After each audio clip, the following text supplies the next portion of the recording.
On m'a enfermé entre les murs de la honte. C'est le début de mon histoire. Et Dieu sait que l'histoire est longue. Je vous la raconte avec une douleur dans l'estomac.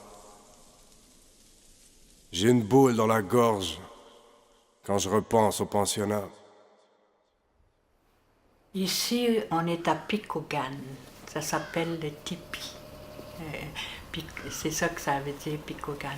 C'est une communauté ici que ça a été fait dans les années 64.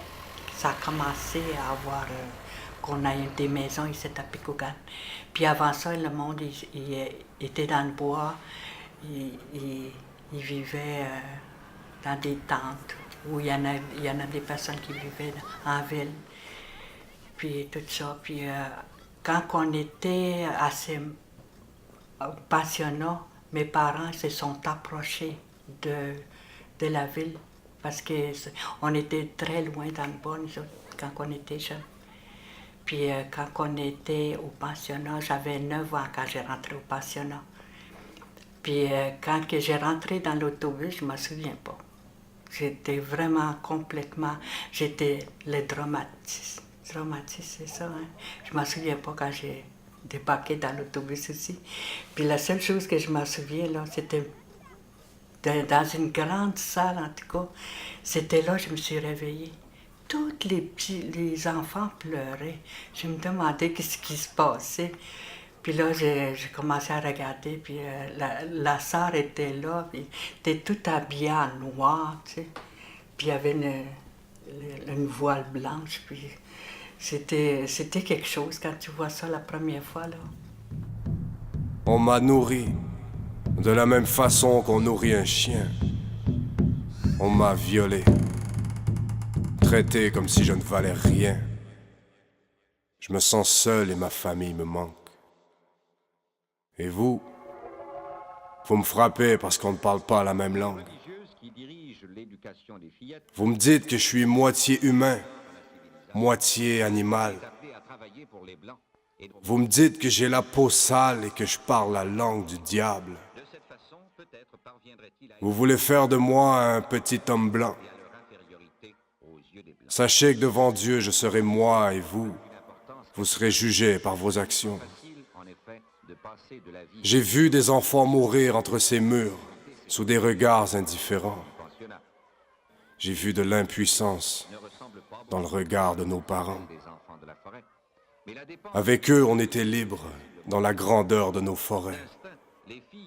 Notre liberté s'est éteinte le jour où on est devenu muet. Oh là là, l'estime de soi, là, on n'avait pas beaucoup. Moi, je n'ai pas, l'estime de soi, là, je ne m'aimais pas. Tu sais, j'avais honte. J'étais une personne qui était pas correcte, là. C'est pas... on était enseignés comme, tu sais, vraiment pour s'abaisser nous autres mêmes, tu sais. Puis on n'était pas bien, puis on avait honte aussi d'être une Indienne, parce que quand on allait à l'école, les Indiens, qu'est-ce qu'ils faisaient? Ils scalpaient, puis maltraitaient, brûlaient des missionnaires. Des missionnaires, c'est des prêtres et des sœurs. Qu'on avait vu les religieuses, là, c'est ça qui nous montrait quand on était à l'école, au pensionnat pour l'histoire du Canada, qu'ils l'appellent. Puis l'histoire du Canada, là, je te dis que j'avais honte d'être une Indienne. J'avais honte qu'on était donc bien méchants pour les autres, tu sais. Je sais pas comment ça se fait qu'ils nous a montré des choses comme ça. Peut-être pour le respecter, les religieuses, puis les chars, puis tout ça, là. Je sais pas pourquoi. Puis nous autres, puis on a porté cette honte-là longtemps. On a volé mon enfance, cicatrisé mon existence. Mais ce qui m'a le plus détruit, c'est l'esprit de vengeance. On m'a dit que les vrais hommes ne pleurent pas et qu'il faut rester fort. Aujourd'hui, j'ai 16 ans et je n'ai jamais pleuré une seule larme de mon corps. J'ai honte de ce que j'ai vécu. Pourtant, ce n'est pas de ma faute. J'aimerais tant arrêter le temps pour m'appuyer sur une épaule. Alors j'ai créé un monde à l'intérieur de moi. Une carapace si profonde qu'il y a un monstre en moi. J'ai tellement mal que je souhaite finir à la morgue. Alors je m'évade dans l'alcool et la drogue. Tu sais-tu que les Indiens, là, dans toutes les communautés, là, c'est pourquoi qu'ils gardent leur fierté d'être Indiens? C'est parce qu'ils font tout le temps rire. Ils font tout le temps des faces, puis tout ça, pour rire. C'est ça notre force. Les Premières Nations, le force des Premières Nations, c'est envoyer des jokes, puis tout le temps, là, puis on trouve ça drôle. Sans ça, là, on serait morts. on serait pas là, on viendrait folle. On viendrait... on ne sera pas vivable. Il faut qu'on fasse quelque chose pour qu'on puisse avoir le plaisir quand même un peu, là.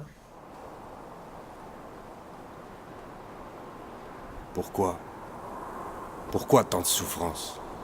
Tant de crimes odieux? J'en veux au monde entier. J'en veux à votre Dieu. Je souhaite sincèrement qu'il vous accorde son pardon. On n'a pas le droit d'imposer à un enfant sa religion. Mais on m'a aussi dit que tant qu'il y a de la vie, il y a de l'espoir. Et que je pourrais guérir une génération par mon histoire. J'ai porté ça longtemps, jusqu'à 35 ans. C'est drôle, hein? Parce que j'avais honte d'être... Je parlais pas beaucoup. J'étais pas capable de parler parce que j'avais rien à dire. Je pouvais pas non plus dire quelque chose d'un coup, s'ils vont me trouver niaiseuse, ils vont me trouver ci, ils vont me trouver ça. J'ai trouvé toutes sortes d'affaires de moi qu'est-ce que les autres me voyaient. Tu comprends-tu? Aujourd'hui, j'ai 30 ans et j'ai repris ma vie en main. C'est pas toujours évident, mais j'y vais au jour le jour. J'ai frappé aux bonnes portes et on m'a tendu la main. On m'a présenté le même Dieu, mais celui-ci était amour. Il m'a dit que j'étais humain et qu'il m'accordait une deuxième chance. Alors j'ai fait mon bout de chemin, j'ai repris confiance. Il m'a dit que mon peuple sera guéri, que nos ancêtres pourront partir. Il a mis une couleur à mon âme, sur mon visage un sourire. Et en tout cas, c'était quelque chose.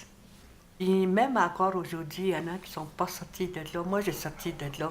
Là, je suis capable de parler, je suis capable de dire, je suis capable de vivre vraiment ma vie comme moi je veux. La liberté.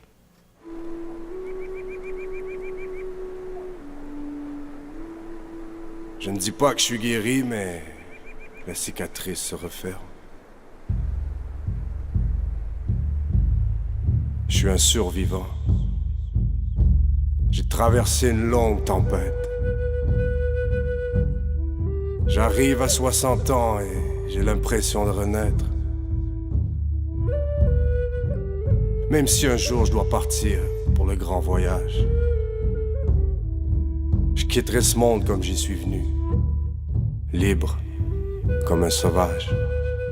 C'est probablement la dernière fois que je raconte cette histoire. J'aimerais bien passer à autre chose. Blanc de mémoire.